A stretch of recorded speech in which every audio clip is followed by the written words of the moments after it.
বর্তমানে ছেলে সন্তান যাদের আছে, তোমরা এইসব মেহনতের কাজ দেখো।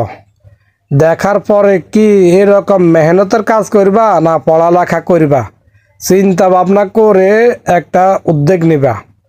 এখনকার সেশনের ছেলে সন্তান যাদের বা ভাই বেড়াদার যারা আছো, তারাই এইসব ভিডিও দেখবা। তোমরা লাইক ফলো দাও আর না দাও, চিন্তা ভাবনা করে বিবেক বিবেচনা করে দেখবা। দেখার পরে দেখ কত যে মেহনত করতেছে, দেখো কিভাবে কত ওজন কংক্রিট ঢালাই ঢালাই হচ্ছে, কত মেহনত করে এই কাজ হচ্ছে। তো তোমরা একটা চিন্তা করো, কি ইঞ্জিনিয়ার হইবা না ডাক্তার হইবা না বিজনেস বিজনেস ম্যাগনেট হইবা। একটা উদ্যোগ যার যেটা মন চায় এটা হইতে চেষ্টা করবা, তাহলে এত মেহনত কাজ করতে হবে না। এবার বলবেন যারা, অনেকে বলবেন এত মেহনতি কাজ করবে কে? মেহনতি কাজ যারা করবে, যাদের পড়ালেখা মুখে দিয়ে আসবে না তারাই করবে। তাদের আসতেছে না, কিছু করার নাই, তারা বাধ্যগত করবে এগুলা।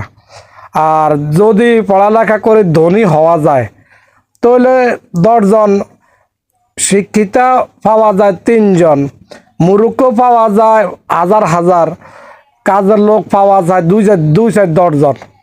তো কাজ শিখো, সমস্যা কি? কাজ শিখলে তো সমস্যা নেই, সংসার চলবে। ভালো হইতে চেষ্টা করো।